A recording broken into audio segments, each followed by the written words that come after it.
Hello YouTube. After quite a bit of a break, I started making videos again. So here's another one of some data that I captured of the Rosette Nebula. What a surprise. I actually was doing a mosaic for this contest that was happening, the Astrophotography of the Year. It turns out the judges and the rules are pretty weird. I didn't make it, so did a lot of very talented photographers. Big surprise. But I did gather about 100 hours worth of data on a mosaic of the Rosette Nebula taken with the Large Telescope. So I'm really happy with the image. I don't really care what some judge says that probably doesn't do deep space photography. So let's take a look at and see what I've done. So let me go into PixInsight. Oh, we're not looking at this. So if you want to know more about the Rosette Nebula, you can Google it. I did. I don't know the entire facts about it. I know that it's in the Monoceros constellation. It's in Orion. It's pretty big. It's about 100 light years across. It's called a lot of things, Skull and Bones. It's called the Rose Nebula and so forth. But feel free to do your research. You'll see it in the end. This is a piece of it. So this is the equipment. Since then, this little guy has died.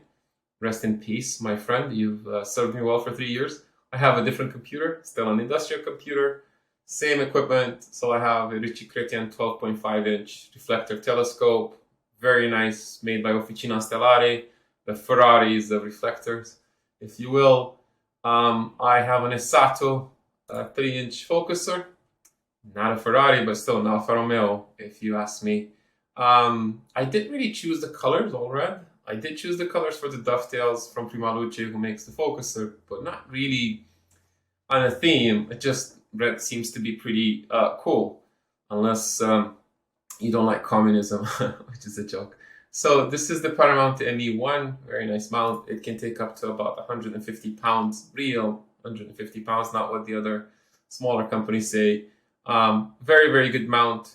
It does exceptionally well when imaging at 0.45 arc seconds per pixels. That means that any small disturbance in the tracking will show up as deformed stars. Luckily, this is very well balanced. It has a 500 point model, which means I've taken 400 points on the sky photos of those, and that's why it's so accurate and it guides so well. I'm using the QHY 600 Pro at the back. It's just a regular QHY 600 with better cooling. Don't use the fiber stuff. I have a QHY filter wheel, which has 7 filters in there. I think in this case I had Chroma, LRGB, SHO, so Chroma, luminance, red, green, blue, and hydrogen, sulfur, and oxygen. We're only looking at sulfur, hydrogen, and oxygen because I can't use those with my sky conditions. That's kind of it. This is my backyard. This is bolted to the actual concrete. My friend Jim helped me out with that, so I'm eternally grateful for that because it really makes it easy. I don't have to do anything. I put the scope in there, balance it, I'm aligned, I polar perfectly, and so forth. I use a D-shield to block some of the lights. My neighbors have pretty bright lights, so it's their decision. They want to not have pests in their yard, so that's up to them. So this is my equipment. This is an earlier photo I took of the same region. This is taken with a RC truss made by GSO, a Taiwanese company that makes some really good optics. Actually, some high-end reflector companies like CFF uses their optics, so it's a good scope. Mechanically, it's not even close. It feels like you need to always call and make that scope. This is a different camera. This was a CCD, a charge coupled device. It's a completely different sensor than the CMOS ones.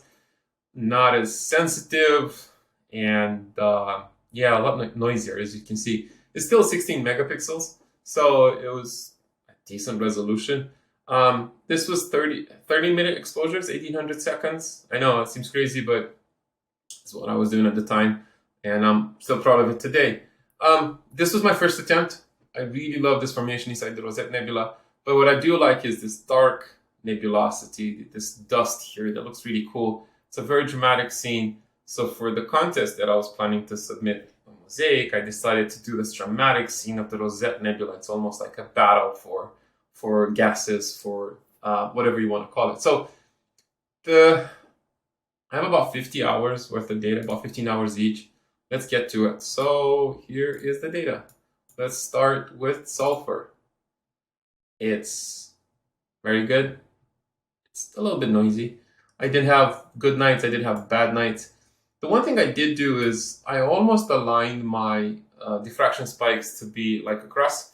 I think it's pretty cool. I've had them as an X for a long time. You do this by rotating your focus or your camera, depending on how good your collimation and your mechanics are. It should make a difference, but I wanted to have them like this. It's a small quirk of mine.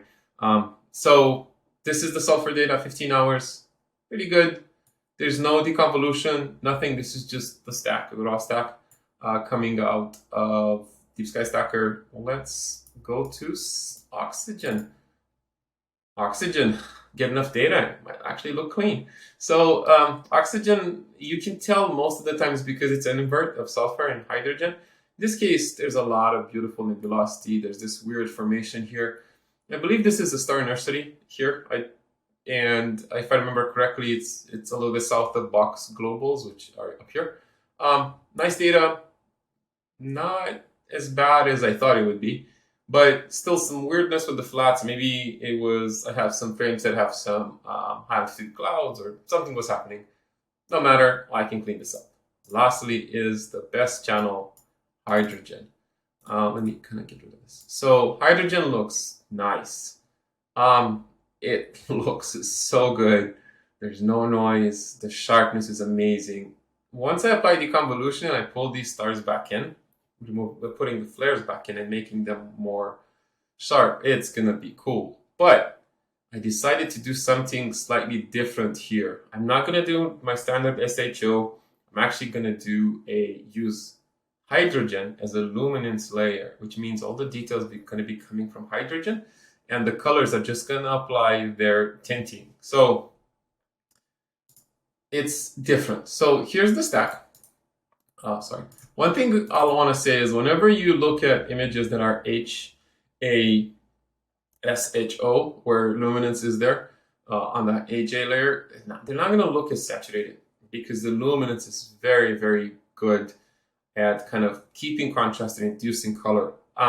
For those of you who don't know, all of the detail and the sharpness is in the luminance channel. The colors themselves, well, they bring the color, but they don't have the actual detail. They don't have this crispiness. It looks good. So usually what I do is I really stretch these to look at where is the data that I want to pull out. You see dark nebulosity here, here, here, and this part. This started to really intrigue me on how can I get this data properly presented. Let me make my camera a bit smaller. And I thought, well, I think there's a way to do it. I've done this with the Rosette Nebula where I really pulled the nebulosity out. So this was my goal. This is not stretched, a little bit stretched, nuclear stretch. So I tend to do this sometimes just to see how much detail is in. I will recommend not removing the stars before you stretch it that aggressively, so you can stretch it once, get your stars out, and then really work on the nebulosity. So let's see what I got. I think it's going to be really interesting. So I stretched it, I removed the stars, I did some kind of S-curves, I did some color mixing in Photoshop like I always do, and it's starting to really look good. Look at this. This dramatic scene here, I thought this was definitely something that's really beautiful. You can see a piece of nebulosity floating. It's very, very beautiful. I'm really impressed. The depth of this kind of cloud formation here as well, pretty good, really nice. I did not remove the magenta like I usually do by inverting the image after I stretched it. I left it like that. Again, the dark nebulosity is just really cool. It still blows me away. So let's move on and see what I got at the end. So I ended up with this image, and you know what? It's actually really good, without a doubt. But I was gonna make the mosaic for the contest, which I thought, maybe I mentioned. So what I did is I have two pieces of this. I have a video on the previous piece, which contains the Bach globals. It's the top part. This is the bottom part of Rosette Nebula. how I imaged it anyway. But so I thought, well, I can't. They look a little bit different because the other one wasn't an SHO, was an SHO and didn't have hydrogen as luminance. So I had to adapt them. So this is what I had. And then as I was building my mosaic, I thought, well, I was looking at this. This is colorful. This is vibrant. This is, again, an image I'm really proud of. Probably the best Bach globals and the best Rosette part that I've ever taken. So I actually matched the colors to this. And again, I'm going to show this on the screen. And then I'm going to show this. Now, to me, sure, this is more saturated, but look at it. I'm going to make this big again. Here's this one. I think it's actually really good. Yes, it's a little bit more muted, but you know what? This to me is everything I wanted out of this image. Look at the dramatic scenes here. It's a beautiful image. It could be better. It could have better calibration in the corners with the blues. I could do that, but I risk really pushing the image to a direction where I'm not really happy with. I am over the moon. So if I were to go back and look at this first image I ever took of it, it was a top pick nomination at the time in Astrobin. It wasn't an image that I think even NASA mentioned it. I have to check, but I'm pretty sure they did that.